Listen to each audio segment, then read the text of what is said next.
The Dan Koe Keyframe Masterclass. In this video we will make 3 parts from my Dan Koe short video.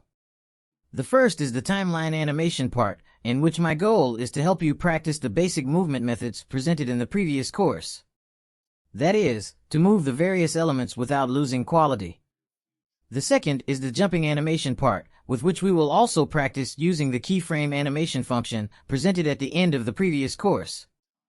And the third is the circular animation part, as we will apply the tricks learned for circular motion. I will now simply import the various elements that we will be working with.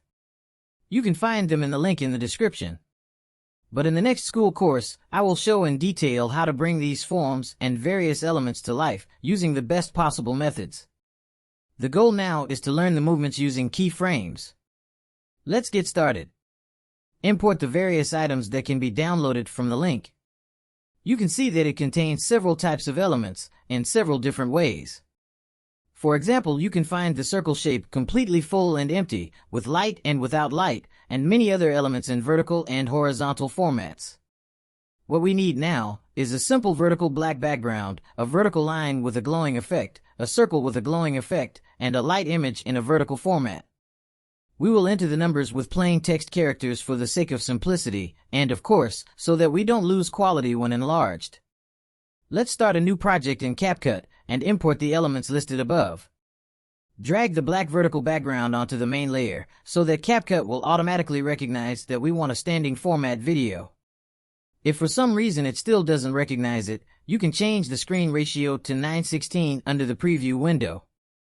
Drag the line image onto the layer above it, reduce its size to about 75%, and rotate it by 90 degrees. Drag it to the bottom of the screen, then uncheck the Uniform Scale checkbox, and change its height to 100%. The reason for that we need to change the height value is because this was originally a vertical picture that we rotated by 90 degrees. Make sure that it doesn't just reach, but actually exceeds and stretches over the width of the screen. Later you will understand why. Oh, and don't forget to change your screen mode to screen so that only the white parts are visible from the image. After that, drag the circle image onto the layer above it, change the screen mode to screen, and resize it to be proportional to the line. In this example, this will be around 10%. For more precise positioning, zoom in on the preview window using the icon below it. Adjust the circle so that it is in the center of the screen or the center fits exactly on the line. If you are not satisfied with the size of the circle, feel free to change it. When you are happy with the result, duplicate this circle layer twice and drag one circle to one side of the screen and the other to the other side. A quick tip.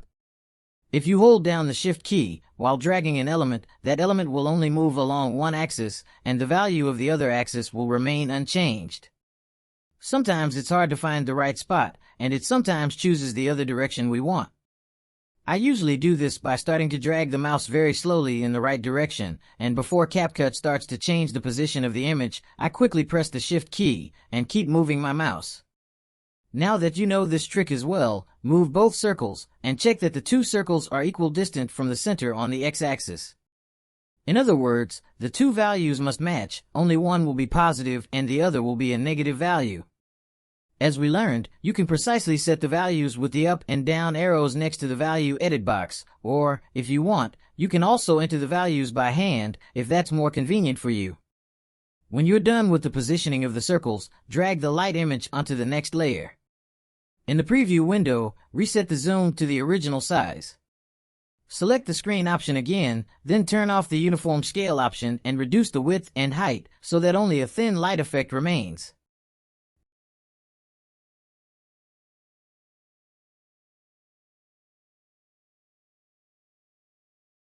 After that, position the light so that it ends at the top of the line image, where the white part of the light is no longer visible. Also, for a better effect, it is worth to reduce its visibility a little. This way the light becomes transparent. This is pretty much what you should see after doing everything. Okay, only the year's texts are missing. Add a default text layer, resize it to match the length of the image layers, choose a thicker font style, rewrite the text to 2024, and position it below the middle circle. If necessary, zoom in again on the preview window, in which you can quickly move up and down with the mouse wheel. Reduce the font size value so that it is proportional to the line. The smallest value is 5, but if you need a smaller font, use the scale property to reduce the font size further. You can reduce the size of the font to almost any size with this, so it is good to know this trick. If necessary, adjust the size and position of the text so that it is in the center. Then copy this text layer twice. Rewrite the first text to 2023 and drag it under the circle on the left. Then the other text for 2025 and drag it under the circle on the right. If the texts are not exactly below the circles, adjust the position of the two circles so that they are located directly above the center of the texts. Of course, check that the values along the x-axis match. If you like what you see, we can continue. Copy the upper text layer, rewrite the text to X, change its color to red to make it more visible. Now drag it all the way to the top of the light image, where the light starts from. In this case, it is worth zooming in even more when positioning, because we can position the individual elements much more precisely. It is also worth placing the light layer above the X text layer, so that we can place the X even more precisely to the starting point of the light. Once you're done with that, zoom out, so that about 1/3 of the screen width is visible on both the left and right sides. All we need to do is to drag the left and right circle and text elements outside the screen. To do this, first, select the left-hand circle element by clicking on it, then, holding down the Control key, and select the associated text layer as well. If you have selected both layers, drag them out of the screen, to the very edge of the preview window, using the previous technique, by using the Shift plus mouse movement. Let's do the same with the circle on the right and the associated text. Or, to make it simpler, simply copy the value of the x-axis of the circle on the left to the x value of the circle on the right, with the opposite sign, of course. Then, in the same way, the x-axis value of the text on the left should be the same as the x-axis of the text on the right, also with the opposite sign. There is another solution, just to give you more options. If I were to undo these changes up to the point before I drag the edge elements out of the picture, I could also select all the layers, except the light layer, and use zoom to proportionally scale the size of all the layers so that the elements on the sides are no longer visible within the screen. However, I want to zoom in later, so I will show this method in a later step. Now that all the elements are really in place, we can start the light animation. Go forward 15 frames, then place a keyframe on the transform property on all the layers. With this, all of the associated properties will be selected as keyframes, which include the amount of zoom, the positions along the X and Y axes, and the amount of rotation. It would be sufficient to make keyframes only for the layers and properties that we are going to change, but it is simpler this way. And as you will see later, I will still make mistakes later on. But back to the animation. Let's reduce the zoom of the preview window a little so that we can see all the elements clearly. Then, select all of the circle's layers and all the year's text layers while holding down the Control button. Let's go forward another 15 frames, then drag all the selected layers to the right so that the circle and year text layers on the left are fully visible. Pay attention to using the Shift key so that the layers do not move along the Y-axis. After that, select the light layer and rotate it so that the center of the light falls on the line of the circle and the red X auxiliary layer. For precise rotation, use the arrows next to the property. Also the rotation and the position of the image so that the light remains in the center of the red X. After that, place the starting point of the light layer next to the red X. If necessary, zoom in on it according to what you learned earlier.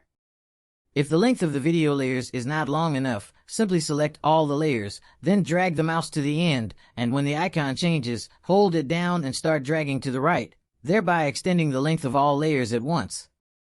If you succeeded, go back to the previous keyframes, then again, go forward on the timeline 15 frames and place keyframes on all previously moved layers. But make sure that you do not change the values. With this, we achieve that after the movement has played out, everything stays in one place for half a second. Let's reselect the 3 circle and the 3 year text layers. Now, we will highlight the year 2025 in the other direction.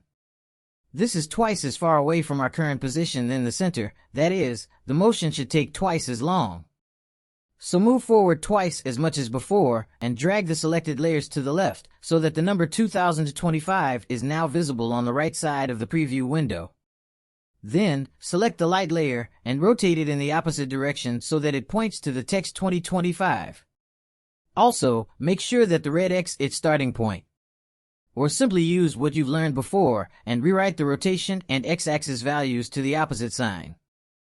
Let's go forward 15 frames, and to do it a little differently than before, we will copy the last keyframes of each layers so that the animation stops for half a second on this side as well. You copy a keyframe just like any other element. Click on the keyframe you want to copy, then CapCut will highlight it. It turns to blue, then you copy it with the Ctrl-C keys. Now click on the timeline where you want to copy it, and then paste the keyframe with the Ctrl-V keys. After this, let's go back to the year 2024, and we only need to copy the starting keyframe on each of the layers. Then go to the point where you want to end the animation, and then paste this keyframe as before.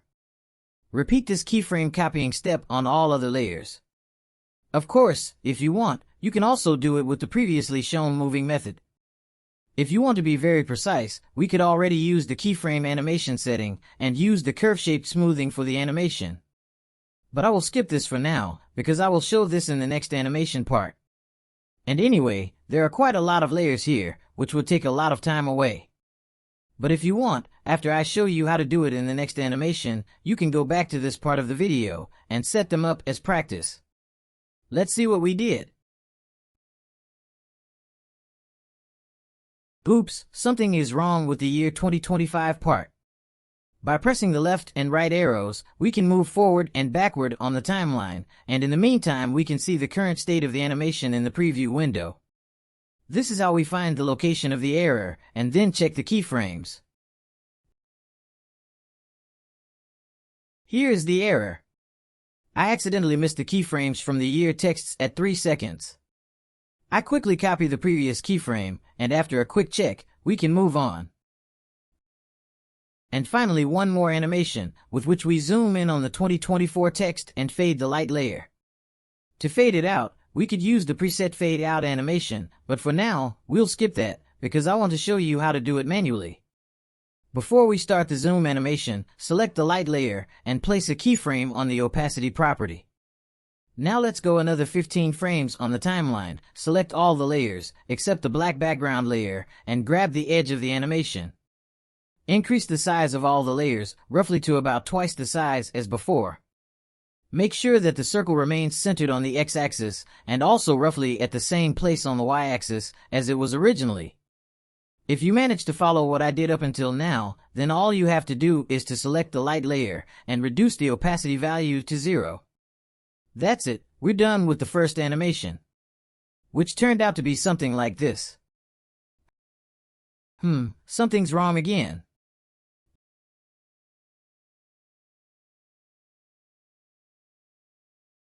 Yes, there it is. So far, we have not moved the line layer, and we have not copied the keyframes on this layer. In other words, all we have to do is to copy the first keyframe on the line layer and paste it on the keyframe just before we start zooming in on it. A quick check, and now we're really done with the first part. Since this is already a bit longer video, I will show the other 2 motion animations in the next video of the course. If you feel like you still need to practice, watch this video again, but if you feel ready, you can move on to the next video.